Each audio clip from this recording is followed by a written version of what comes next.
Mitos y leyendas. La octava maravilla del mundo. 1941. Los alemanes marcharon sobre Rusia. Y no solo se apropiaron de territorios, sino que también robaron obras de arte de valor incalculable. Una de ellas fue la cámara de ámbar. Una extraordinaria serie de paneles de ámbar del siglo XVIII que valdrían millones de euros. Se la consideraba la octava maravilla del mundo. Esta fabulosa joya fue trasladada a la ciudad alemana de Königsberg. Pero 4 años más tarde, cuando los aliados retomaron el control de la ciudad en 1945, la cámara de ámbar había desaparecido misteriosamente. ¿Habría sido destruida durante la batalla? ¿O habría sido escondida? Este fue el comienzo de una caza del tesoro, en la que participaron algunas de las policías secretas más poderosas de la Europa oriental. Hubo registros oficiales y extraoficiales realizados tanto por la Stasi como por la KGB. Hubo pistas falsas, documentos desaparecidos e historias inventadas. La Stasi invirtió más tiempo y dinero porque quería alcanzar la gloria. Se convertiría en una de las mayores cazas del tesoro del siglo XX. Una caza que continúa hoy en día. Estamos a punto de encontrar la cámara de ámbar, pero necesitamos ayuda.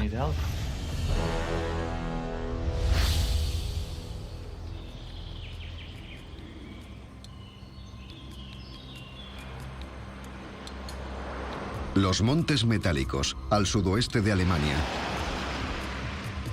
Una zona de colinas arboladas y minas abandonadas. Aquí, durante los últimos 20 años, Henry Hattenauer ha buscado una extraordinaria obra de arte desaparecida.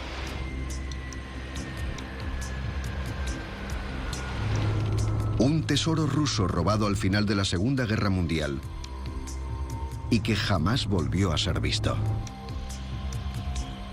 Hattenauer está convencido de que lo escondieron en una de las minas de pizarra abandonadas de la región. Hemos registrado prácticamente todas las minas del condado, sin importar su antigüedad. Calculo que habremos explorado unas 150 minas, más o menos. Hattenauer ha registrado meticulosamente la búsqueda. Es tan secreta que los miembros del equipo no quieren ser identificados. Tenemos nuestro propio equipo de topógrafos, por así decirlo. Delinean mapas, miden túneles, galerías, de todo. El trabajo de este grupo de cazadores de tesoros ha sido exhaustivo y arriesgado. No puedes meterte sin más en un túnel que está derrumbado en parte porque es extremadamente peligroso. Tienes que asegurarte de que no vayan a caer más piedras. Y después de años de decepciones, Hattenauer cree que por fin ha reducido la búsqueda del tesoro perdido a una mina en concreto. Si está en lo cierto, podría estar a punto de realizar un hallazgo monumental. Podría ser el fin de una búsqueda de 60 años. Hattenauer podría haber encontrado la legendaria cámara de ámbar.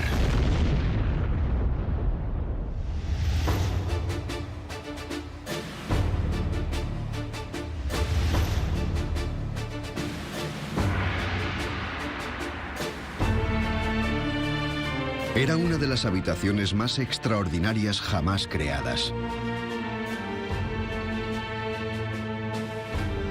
La llamada cámara de ámbar era una serie de paneles que recubrían una estancia palaciega. La cámara de ámbar original debió ser totalmente gloriosa. Habría sido una visión espectacular. Jamás se había intentado algo a esa escala. Parte estaba tallada en 3 dimensiones, con coronas y cosas así. Lo que hacía que fuera completamente extraordinaria era la increíble calidad de su factura. No estoy segura de si esta figura está tallada en una pieza o no, porque el brazo Es de diferente color que el resto del cuerpo. Esta extraordinaria creación fue obra de artesanos alemanes en el siglo XVIII que usaron millones de piezas de ámbar. Y por detrás está el mosaico. El fondo que se hizo con láminas de ámbar que se colocaron juntas para crear el mosaico. No hay ningún hueco, todo es de ámbar.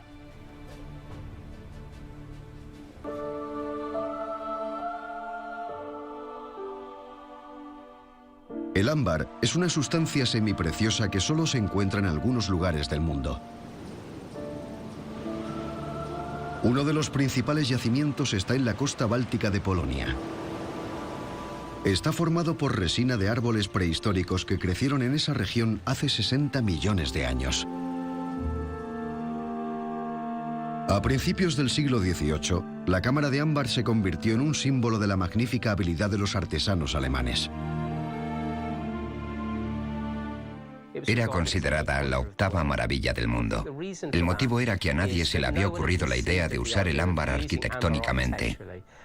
La audacia que supone coger algo que solemos asociar con la joyería ornamental y usarlo de manera arquitectónica para recubrir o laminar toda una sala era increíble, un disparate, una locura.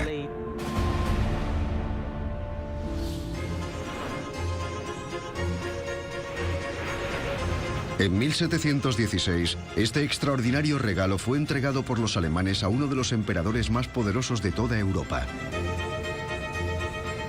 Pedro el Grande de Rusia. Se la llevó a San Petersburgo, donde la instaló en su palacio de verano, a las afueras de la ciudad.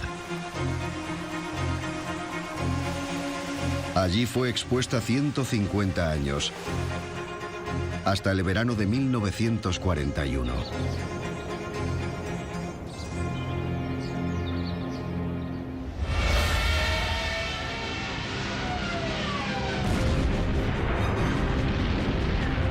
En junio de ese año, Hitler invadió Rusia.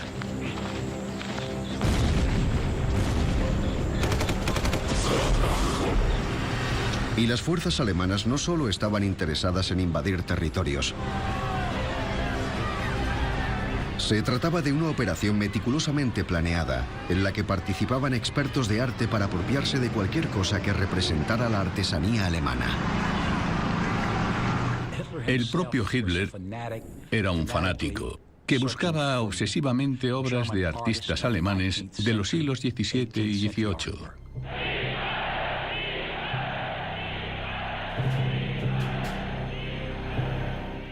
Los alemanes tenían un plan que había sido elaborado con muchos años de antelación a la invasión. Enviaron a comisarios artísticos y burócratas culturales con guías turísticos y recopilaron larguísimas listas de los tesoros que podrían ser más importantes para el Tercer Reich.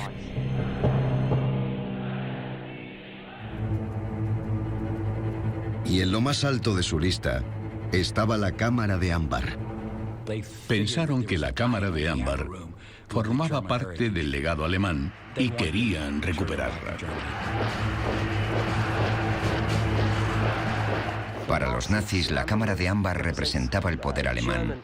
Era como una máquina del tiempo que les transportaba a la era de los caballeros teutónicos, los ancestros del nazismo y el nacionalsocialismo. Era, en resumen, el símbolo de una larga historia de superioridad alemana y supremacía militar que se remontaba a la Edad Media.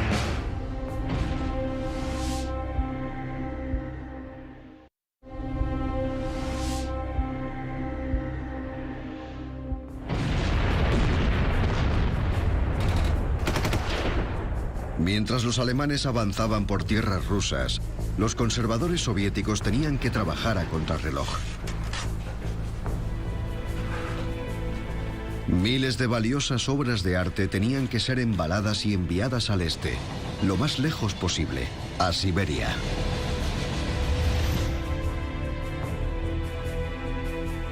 Pero cuando llegaron a la cámara de ámbar se toparon con un problema.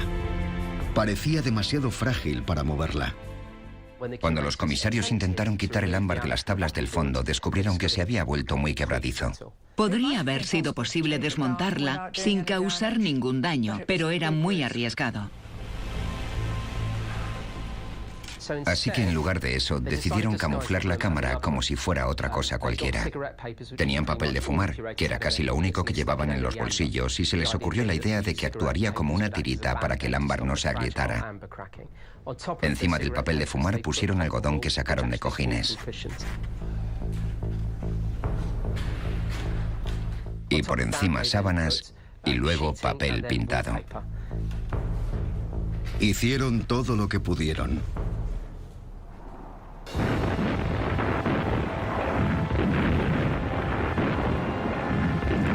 En septiembre de 1941, 2 meses después de invadir Rusia, los alemanes habían rodeado San Petersburgo. Entonces se dirigieron al Palacio de Verano, donde estaba la cámara de ámbar. A pesar de los intentos de los rusos por esconderla, los saqueadores alemanes sabían exactamente dónde buscarla. Después de consultar sus planes de acción, tenían una idea de dónde ir. Conocían las dimensiones de la cámara y habían llevado cajas para transportarla. Estaban mucho más preparados que los rusos, que habían sido enviados para evacuarla. A los alemanes no les asustaba tanto como a los rusos el dañarla. Lo arrancaron, lo numerarían y lo pondrían en un gran arcón para transportarlo.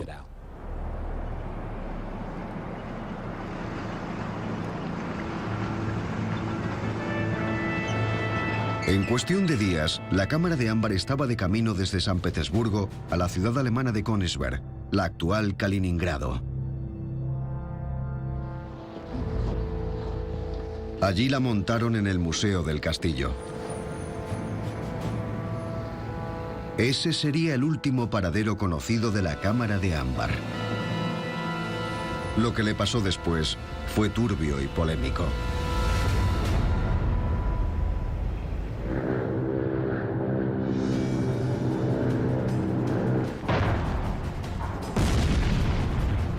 Durante el invierno de 1944 y 1945, los alemanes estaban en plena retirada.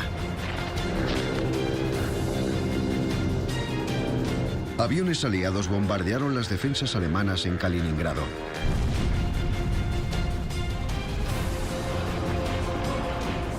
El Ejército Rojo se dirigió al oeste y en abril de 1945 se habían apoderado de la ciudad. Cuando llegó el Ejército Rojo, la ciudad estaba en llamas. La gente estaba aterrorizada.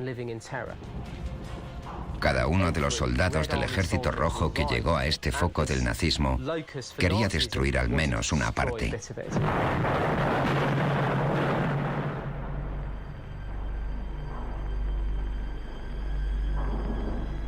Una de las primeras cosas que hicieron los rusos fue buscar la cámara de ámbar.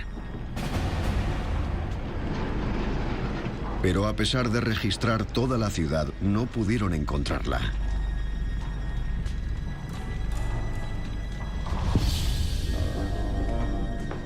¿Qué había pasado? ¿La habrían destruido durante la lucha por la ciudad? ¿La habrían escondido en algún lado? ¿O se la habrían llevado los alemanes que se batieron en retirada? Y de ser así, ¿a dónde? El misterio de la cámara de ámbar había comenzado.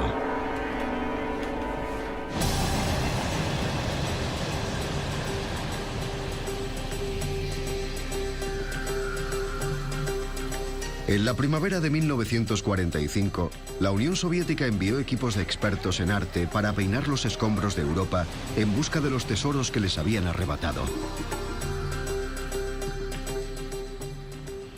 Las brigadas soviéticas de trofeos arrasaron con los museos de todos los países que habían ocupado.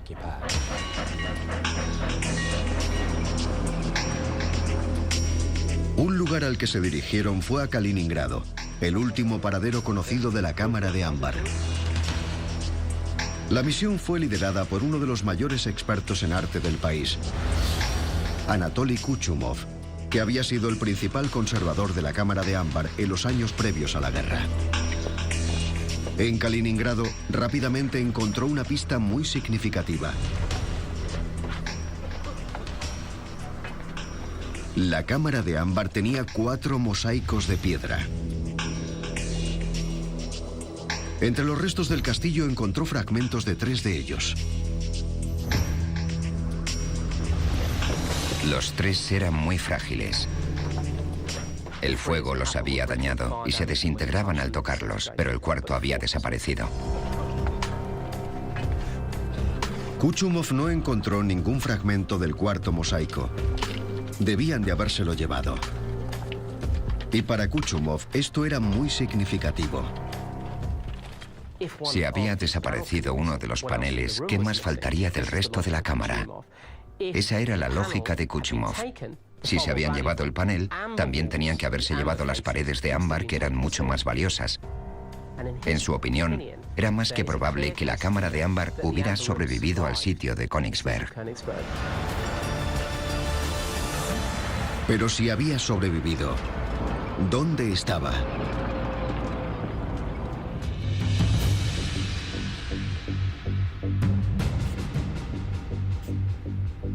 Las investigaciones de Kuchumov le llevaron a los últimos días de la guerra. Algunos informes sugerían que las bombas aliadas cayeron mientras escondían la cámara de ámbar bajo tierra. ¿Tendría que empezar por ahí? Kuchumov consiguió reunir equipos de excavación y reclutar voluntarios para comenzar su propia excavación.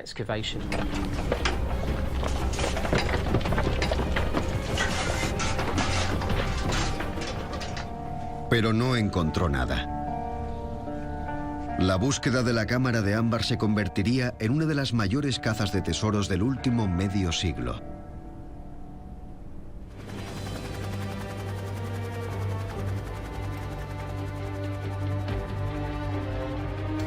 Uno de los primeros países en participar en la caza fue la recién formada República Democrática Alemana, la RDA. La parte oriental de Alemania había sido ocupada por el Ejército Rojo en los últimos meses de la guerra y ahora formaba parte del bloque soviético. Se convertiría en un defensor clave del comunismo en Europa. Y para asegurarse de que no hubiera ninguna oposición interna, las autoridades crearon una policía secreta de gran eficacia, la llamada Stasi.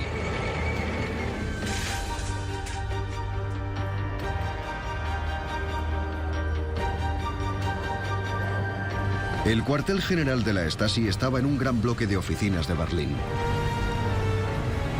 Allí recopilaban información sobre millones de ciudadanos de la Alemania Oriental.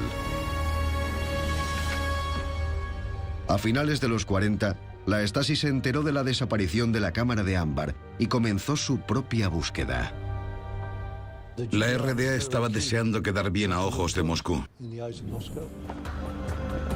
Los comunistas de la Alemania Oriental tenían un complejo de culpa por haber invadido el primer país socialista, el primer país comunista del mundo, y muchos de ellos pensaban que debían hacer algo para mitigar su culpa. Por tanto, cuando los soviéticos quisieron encontrar la cámara de ámbar, lo más lógico era que la RDA les echara una mano. Pero la Stasi no era la única policía secreta que buscaba la cámara de ámbar.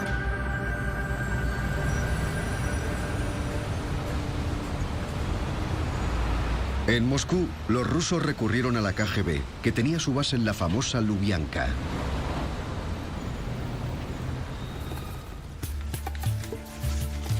Durante los siguientes 30 años, tanto la policía secreta rusa como la de Alemania Oriental llevarían a cabo búsquedas separadas de la cámara de ámbar.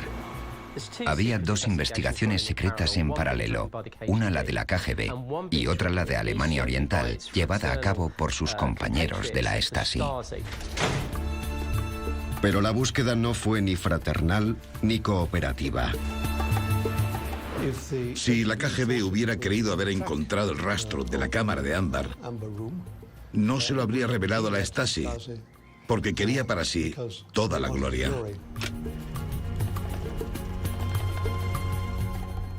Y por supuesto la Stasi quería ser la primera en descubrir la cámara de ámbar, porque también ansiaba conseguir la gloria. Así que tenían una relación un tanto tensa. La KGB concentró la búsqueda en el último paradero conocido de la cámara de ámbar, Kaliningrado, la antigua ciudad alemana de Königsberg. Mientras, los alemanes comenzaron a buscar un poco más cerca de casa.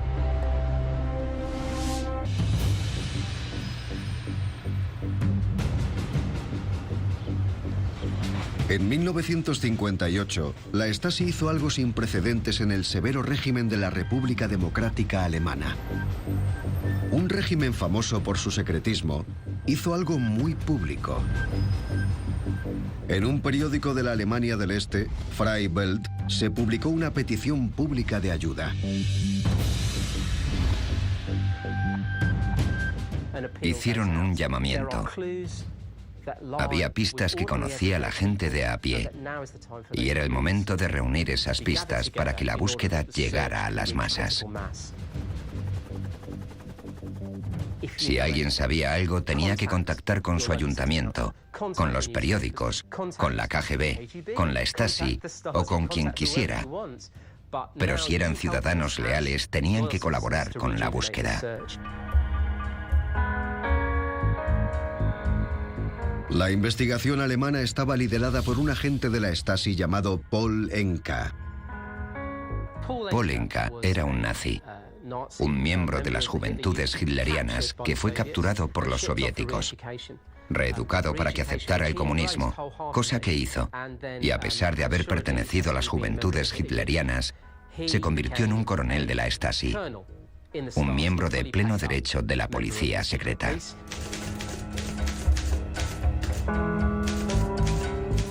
Varias semanas después de la publicación del artículo, Enka recibió una carta.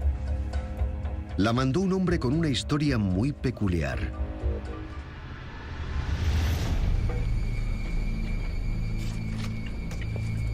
El hombre, cuyo nombre en clave era Rudi Ringgold, le contó a Enka que había estado excavando en los escombros del sótano de su casa familiar. Allí encontró los papeles de identidad de su difunto padre, junto con un paquete de documentos. Ringgold los había leído y se había quedado aterrorizado. Su padre había sido un miembro de las SS, la fuerza militar de élite de Hitler. En los años 50, tener esos contactos en la Alemania Oriental podía acarrear muchos problemas. El joven Ringgold había quemado los documentos y había intentado olvidar lo sucedido. Entonces, 10 años después, el artículo de Freie Welt había despertado esos recuerdos. Ringgold le contó a Enka que entre los documentos que había destruido se encontraba un recibo que confirmaba el envío de 42 cajas para llevarlas a un destino secreto.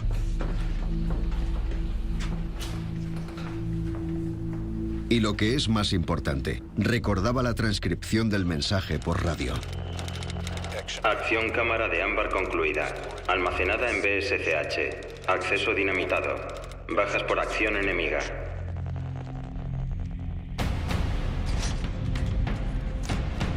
Enka apenas podía creerse su suerte. Era la primera confirmación de que alguien había ordenado la evacuación de la cámara de ámbar y de que el trabajo había sido completado. Tenía pruebas sólidas de que la cámara de ámbar seguía existiendo. Tenía que ser posible encontrarla.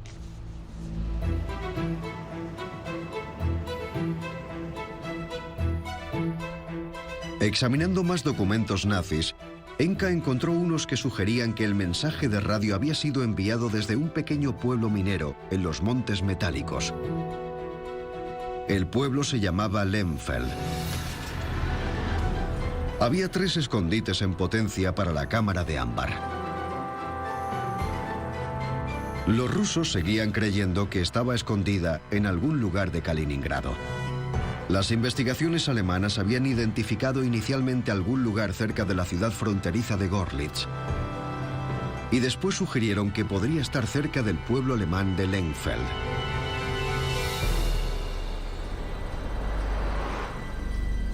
Pero Lehmfeld está rodeado de colinas y valles. había cientos de escondites potenciales y las pruebas eran demasiado vagas. Enka necesitaba algo mucho más concreto. Entonces, en los años 60, se produjo otro avance.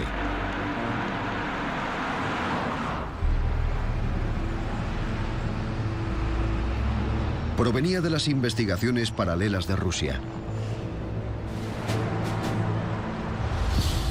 Durante algún tiempo, la KGB había estado interrogando a un hombre llamado Erich Koch.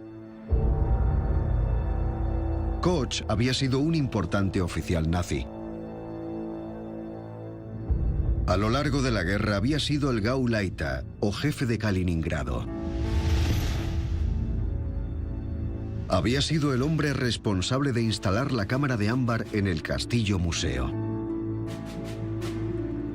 Finalmente, en 1967 acabó por admitir a la KGB que durante los últimos días de la guerra había ordenado que la desmontaran. Por fin admitió que la cámara de ámbar formaba parte de la lista de tesoros que había empaquetado y evacuado. De hecho, dijo que como no pudieron llevar a cabo la evacuación, la pusieron en cajas y la enterraron en un búnker secreto bajo una iglesia de Kaliningrado.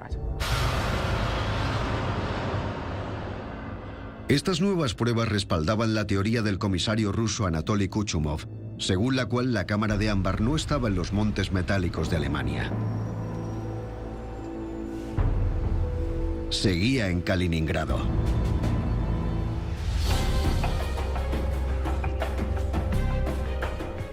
Tras estas pruebas, los rusos no perdieron el tiempo. Empezaron a requisar equipos de excavación y a reclutar voluntarios para volver a poner la ciudad patas arriba.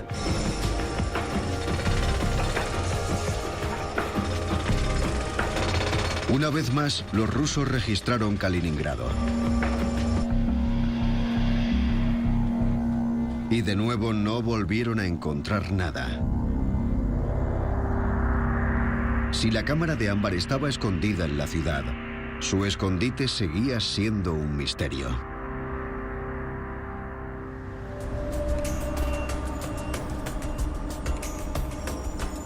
Mientras, en la Alemania Oriental, Paul Enka seguía intentando confirmar las pruebas que había reunido. En 8 años no había conseguido nada. Pero en 1976, en la ciudad de Weimar, Enka encontró los registros de la colección de arte personal saqueada por Koch. Koch había sido uno de los principales saqueadores de arte soviético. Según los registros, su alijo incluía 132 candelabros de plata. El número era muy significativo. Era exactamente el mismo número de candelabros que había en la cámara de ámbar.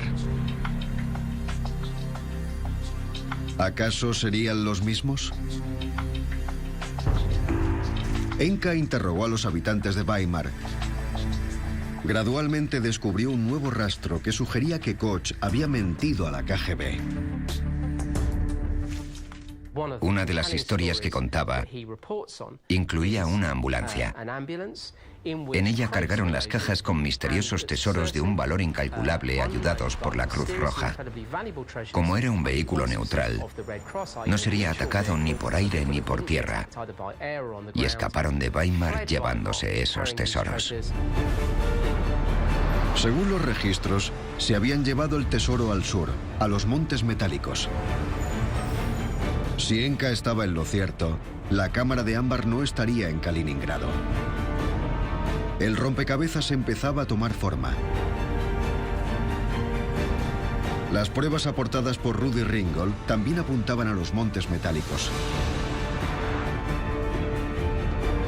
Enka estaba convencido de que por fin sabía dónde buscar la cámara de ámbar.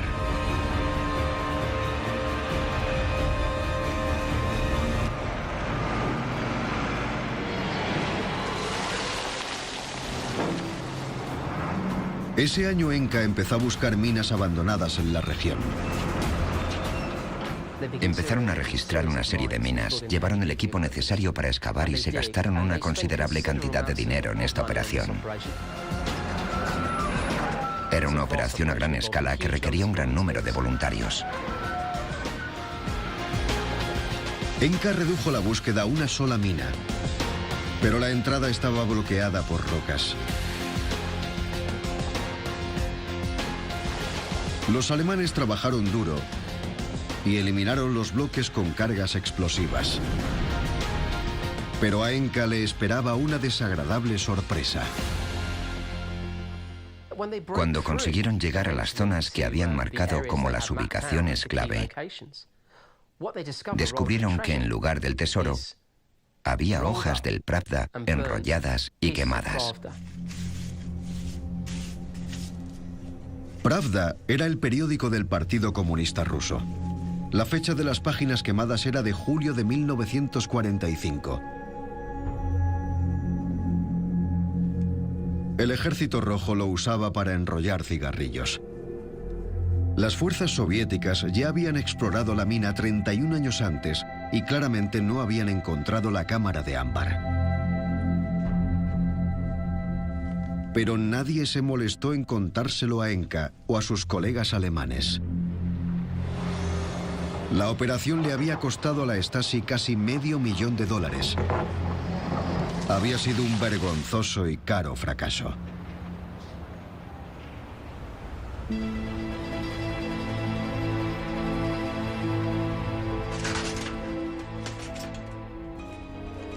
De vuelta en el cuartel general, los jefes de Enka ordenaron una investigación para descubrir qué había salido mal. La Stasi no estaba acostumbrada a fracasar. También hicieron otro descubrimiento alarmante. La historia de Rudi Ringgold de que su padre había sido un oficial importante de las SS había sido un invento. El hombre alrededor del cual Paul Anka había levantado todo el caso era en realidad un cartero herido que no tenía ninguna conexión con la historia de la cámara de ámbar. Un soñador con documentos falsificados. La conexión alemana con la cámara de ámbar era una falacia y una fantasía.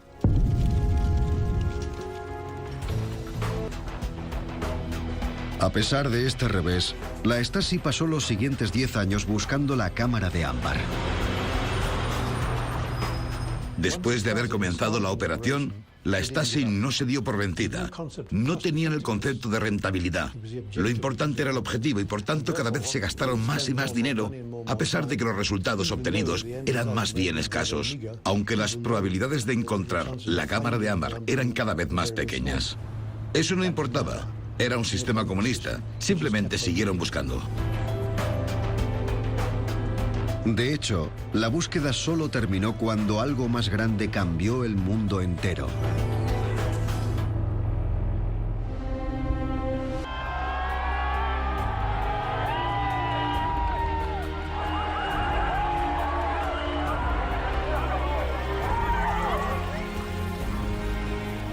En 1989, cayó el muro que dividía Alemania.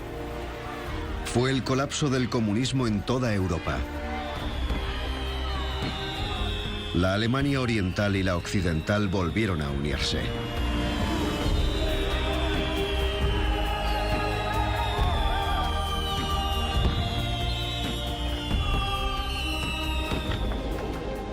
En la euforia subsiguiente, una compañía energética alemana accedió a sufragar la construcción de una nueva cámara de ámbar y dársela a los rusos.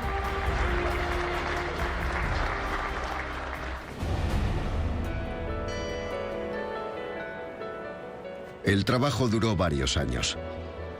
Finalmente, en 2002, con mucha pompa y honores, fue instalada en su antiguo hogar, el Palacio de Verano a las afueras de San Petersburgo.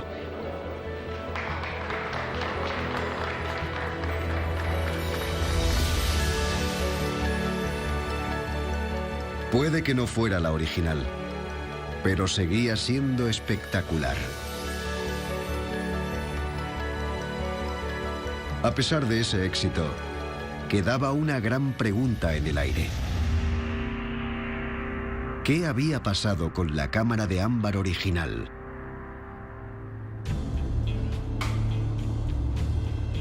En 2004, Adrian Levy fue uno de los 2 periodistas que publicaron los resultados de una investigación de 4 años, leyendo informes, cartas y documentos en Berlín, Moscú y San Petersburgo.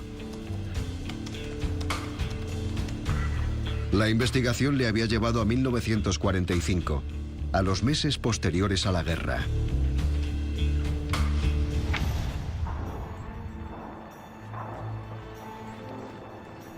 Y había una pista nueva. Ese verano, los rusos enviaron a un experto en arte a Königsberg para que buscara la cámara de ámbar. Aún así, la visita había pasado casi desapercibida. Se llamaba Alexander Brusov.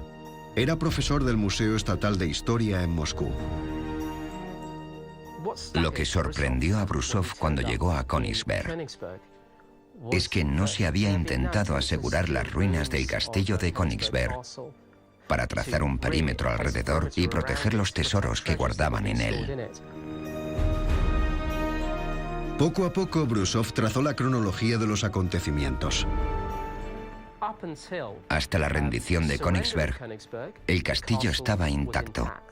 Aún así, entre la rendición a mediados de abril y la ocupación a finales de mayo a su llegada, el castillo estaba calcinado.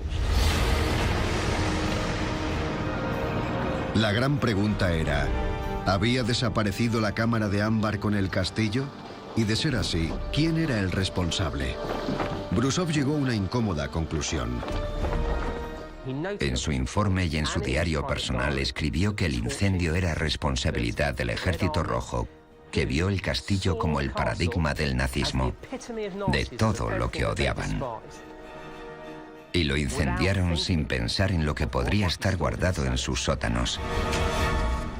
Entre otras cosas, el tesoro más preciado: la cámara de ámbar.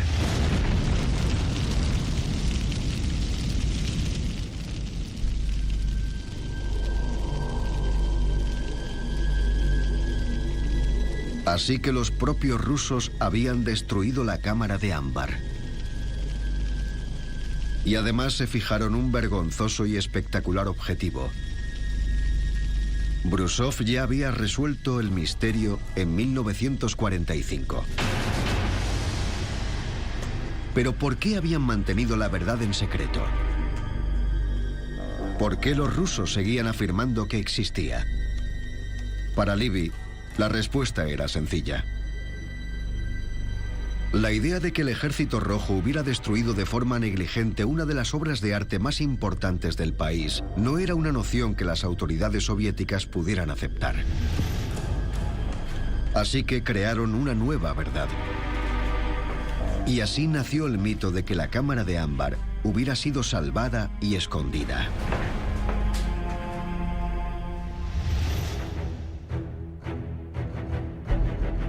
Además, Levy descubrió que al mandar a Anatoly Kuchumov a Kaliningrado, los rusos habían encontrado al hombre adecuado para inventarse una historia. Desde la invasión alemana, Kuchumov había sido un hombre atormentado. En 1941 había sido el responsable de las obras de arte del Palacio de Verano, incluida la cámara de ámbar. Fue él quien decidió que era demasiado frágil para moverla. Fue suya la decisión de dejarla donde estaba y cubrirla con papel. Pero los alemanes habían demostrado lo equivocado que estaba y la habían encontrado en cuestión de días. Anatoly Kuchumov volvió de la guerra atormentado por esa decisión y sintiendo una gran culpabilidad. Levy por fin había resuelto el misterio. La búsqueda de la cámara de ámbar no había llegado a ninguna parte porque había sido destruida. Pero eso no impidió que algunos siguieran buscándola.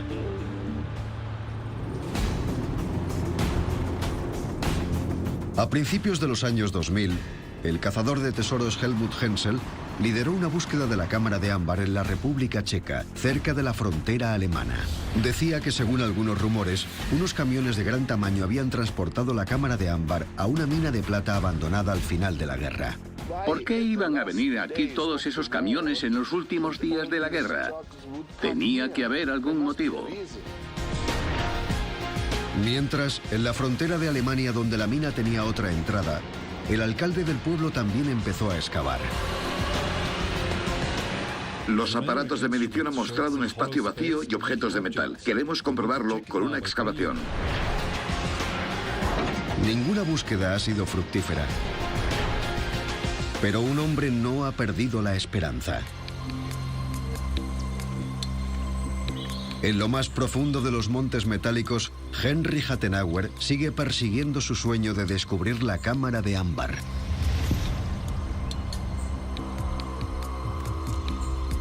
Ha encontrado una mina que cree que puede contener pruebas de gran importancia.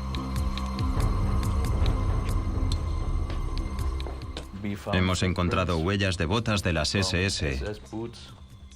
Muchas huellas, todas en dirección al interior de la mina. Hemos encontrado lámparas con 5 bombillas, lo cual es algo muy peculiar.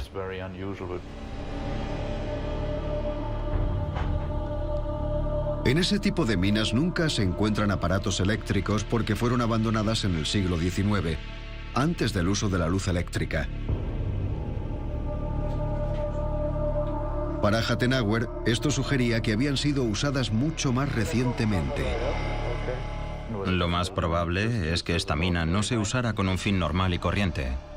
Personalmente estoy convencido de que la cámara de ámbar está aquí. Estoy totalmente convencido. Sé que mucha gente ha dicho que sabía dónde estaba y que se han reído de ellos. Pero tenemos indicios muy interesantes que nos hacen pensar que la cámara de ámbar está aquí. Justo detrás de las huellas y las lámparas misteriosas, la entrada a la mina estaba bloqueada por toneladas de roca. Costaría miles de euros despejarla.